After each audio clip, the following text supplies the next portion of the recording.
Selamat pagi. Hari ini kalian masih bersemangat kan? Jangan lupa sarapan yang sehat dan berjemur supaya badan kita tetap sehat dan kita bisa fokus menjalani hari ini. Nah, hari ini kita akan belajar bersama tentang kapal-kapal besar di laut bersama Angga. Jangan lupa bawa alat tulismu dan jangan lupa juga berdoa terlebih dahulu.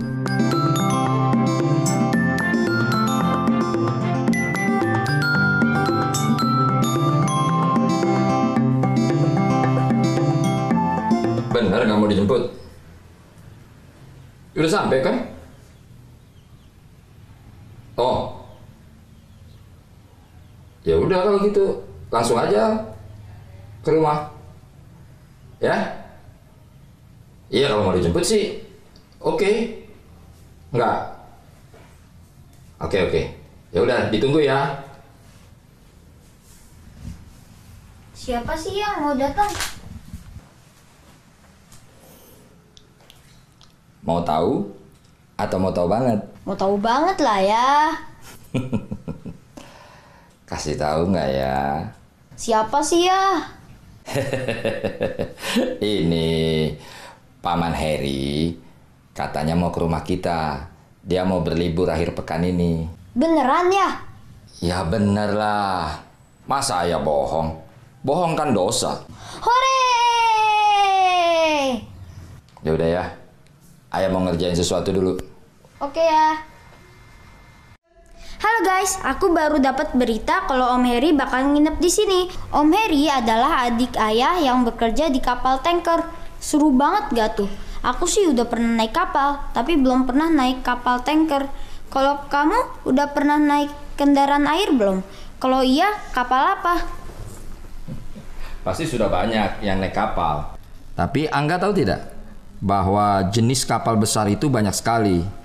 Dan kira-kira alat transportasi apa yang bisa membawa penumpang menyeberangi selat atau laut? Aku tahu jawabannya ya.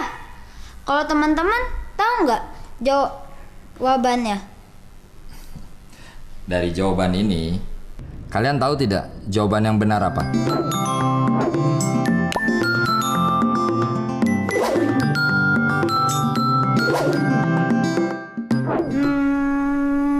Aku tahu jawabannya ya. Kalau teman-teman tahu nggak jawabannya?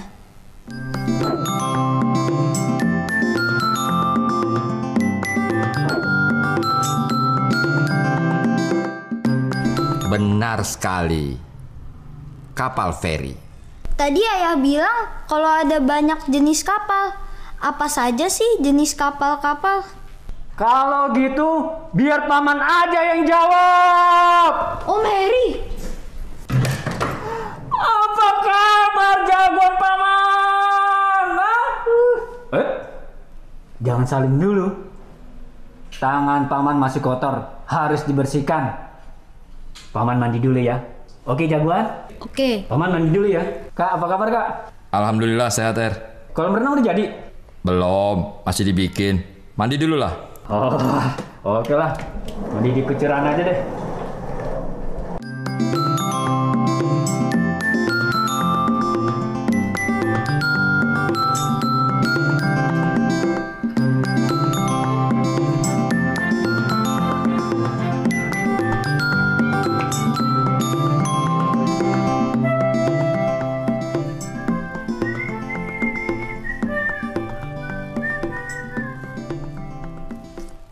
Keponakan Om lagi belajar ya? Iya nih Om.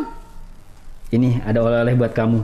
Wah, keren. Terima kasih Om. Sama-sama. Oh iya Om. Om kan kerja di kapal. Boleh dong Om ceritain tentang kapal. Angga udah gak sabar dengerin. Terus kebetulan juga ada tugas nih. Bagaimana jika Indonesia tidak memiliki kapal-kapal besar? Oh, gitu ya. Om duduk ya. Ya. Tapi kamu janji ya, habis ini kamu harus belajar yang rajin. Sip. Oke.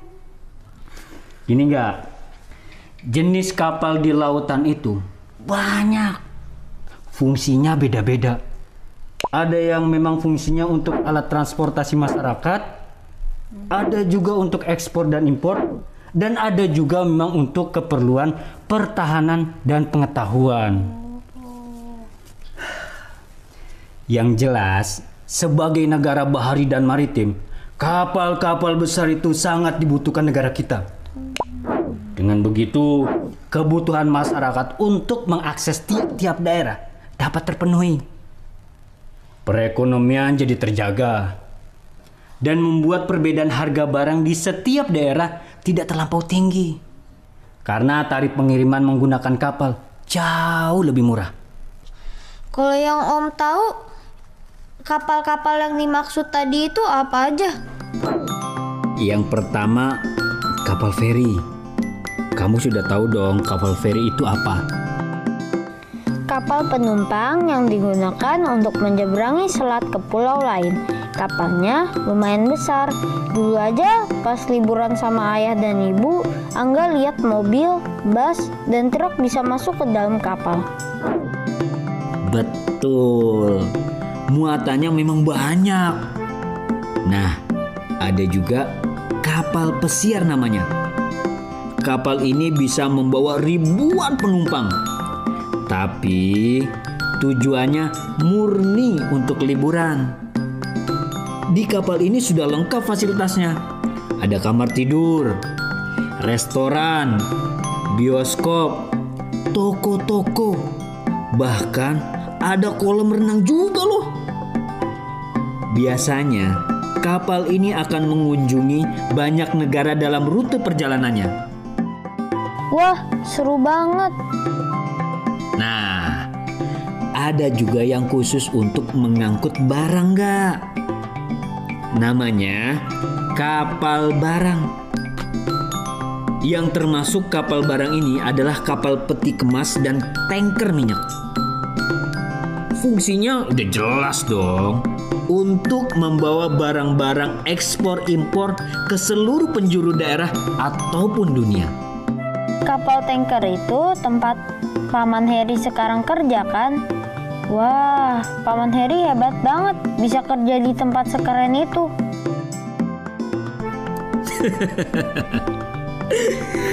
Masih ada yang lebih keren gak?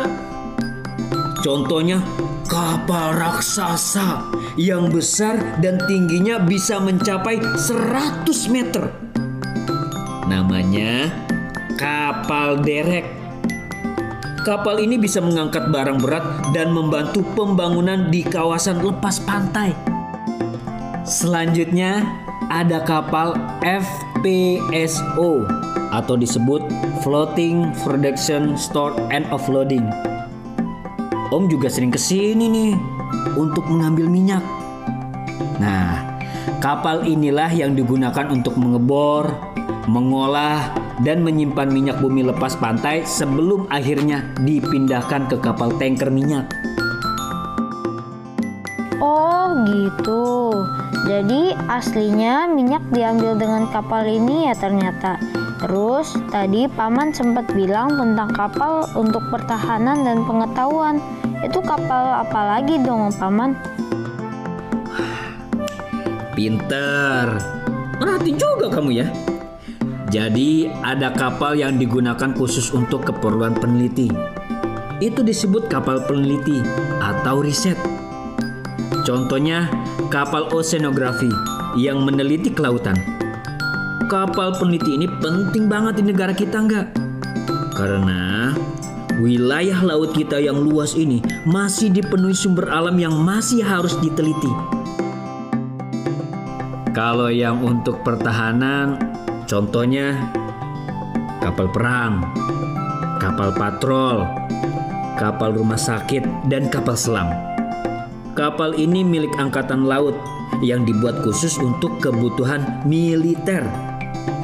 Biasanya nama kapalnya selalu diawali dengan KRI, Kapal Perang Republik Indonesia. Wah, banyak juga ya Om. Angga baru tahu. Jadi kamu sudah kebayangkan apa yang kamu mau ceritakan? Kalau seandainya negara kita tidak punya kapal besar, bagaimana? Coba ambil contoh dengan menggunakan salah satu kapal dulu. Angga jadi bingung Om, semuanya bagus. Bingung kenapa sih? Kayaknya seru banget tadi ceritanya Om Heri ya nak? Iya ya, cerita Om Heri tentang kapal-kapal besar semuanya bagus. Jadinya Angga bingung deh pengen pilih yang mana buat tugas. Gak usah bingung nak. Kamu pikir dulu, lalu kemudian kamu pilih kapal mana yang paling kamu pahami, supaya kamu tidak kesulitan menceritakannya. Ya? Nah, teman-teman, baru saja aku dijelaskan oleh Om Heri tentang kapal-kapal besar. Ternyata kapal-kapal besar banyak jenisnya dan keren-keren banget. Coba kita tulis bagaimana jika Indonesia tidak memiliki kapal-kapal besar. Jika kamu bingung, coba menggunakan kapal yang kamu pernah gunakan untuk menyeberangi pulau sebagai contohnya. Bagaimana jika kapal itu tidak ada? Yuk kita sama-sama nulis.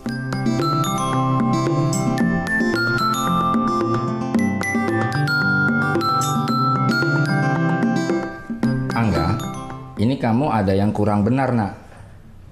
Ada huruf pertama itu harus menggunakan huruf kapital, tapi tidak kamu gunakan. Yang mana ya? Gini Angga, kamu tahu tidak nak? Huruf kapital itu tidak hanya pada kata depan dari sebuah kalimat, ya. Huruf kapital itu juga harus digunakan pada nama tempat dan nama geografi. Contohnya begini. Kapal riset Barunajaya 7 adalah kapal penelitian milik LIPI. Kapal riset Barunajaya 7 itu semua huruf pertamanya harus menggunakan huruf kapital. Contoh lain ya. orang-orang yang menyeberangi Selat Madura dari Surabaya ke Pulau Madura menggunakan kapal feri. Selat Madura, Surabaya, Pulau Madura, semua huruf pertamanya itu harus menggunakan huruf kapital karena itu menunjukkan nama tempat dan geografis. Paham? Oh, begitu. Berarti pada tulisan Angga menyeberang ke Pulau Bali menggunakan kapal feri, Pulau Bali ditulis dengan huruf besar. Betul, pintar anak ayah. Angga dong. Teman-teman, kalian juga ngerti kan? Coba kita praktekkan dengan cara membuat tulisan tentang kapal tadi dengan memperhatikan huruf kapitalnya.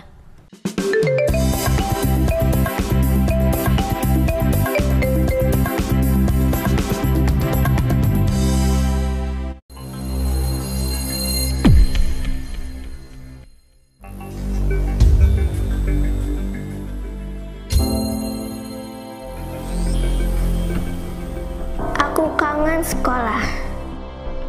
Aku kangen Bapak Ibu guru. Aku rindu kawan-kawanku.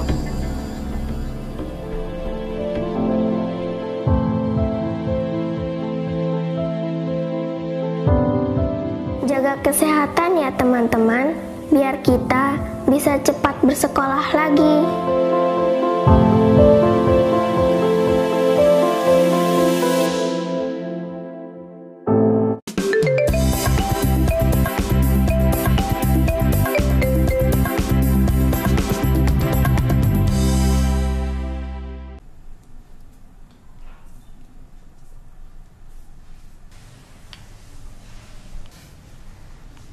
Kamu kenapa, Nak?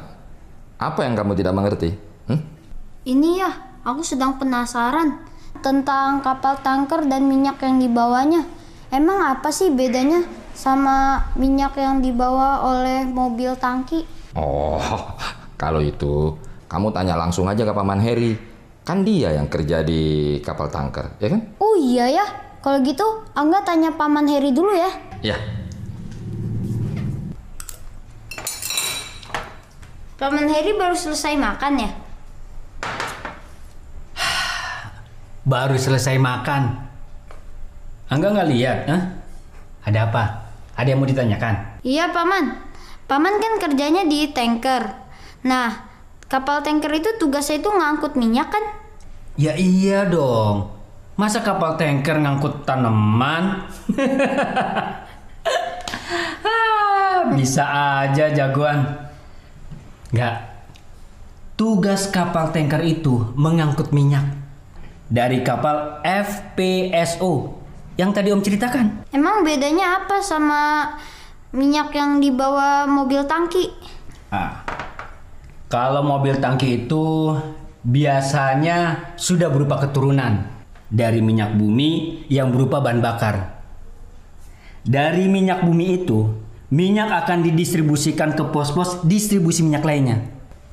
Teman-teman, tapi kalian tahu kan mobil tangki yang aku maksud? Ya, benar. Yang ini.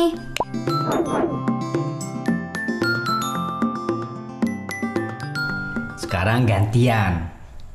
Om yang nanya. Menurut Angga, bentuk tangki minyak itu menyerupai bangun ruang apa? Aku tahu. Apaan? Kalau teman-teman tahu nggak?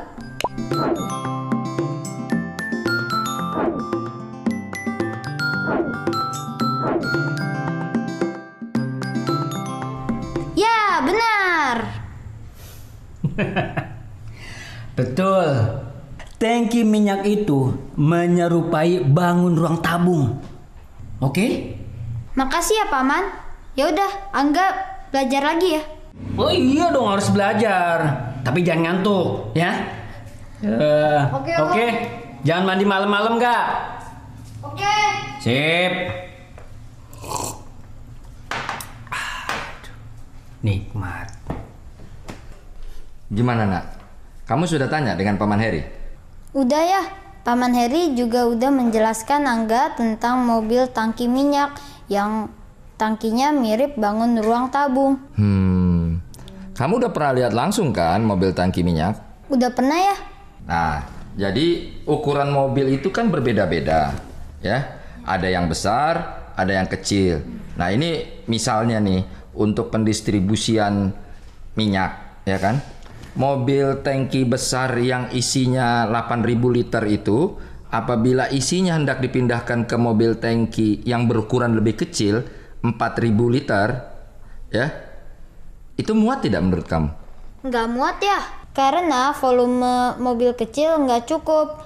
Kecuali kalau ada 2 mobil kecil. Ah, pintar kamu Angga. Nah, untuk mengetahui volume sebuah tabung, kamu udah tahu caranya? Nggak tahu ya? Emang gimana caranya? Nah, begini. Untuk mencari volume, rumusnya adalah P dikali jari-jari atau R kuadrat dikali tinggi. Nah, misalnya Paman Heri mau memindahkan bahan bakar ke mobil tangki dengan ukuran diameter alas 50 cm dan tinggi 120 cm. Berarti berapa banyak minyak yang bisa muat? Bagus. Jangan lupa dicatat ya, Nak ya. Nah, kalau teman-temannya Angga bagaimana nih? Sudah paham juga kan? Jangan lupa coba cari jawabannya dan catat di buku. Oke?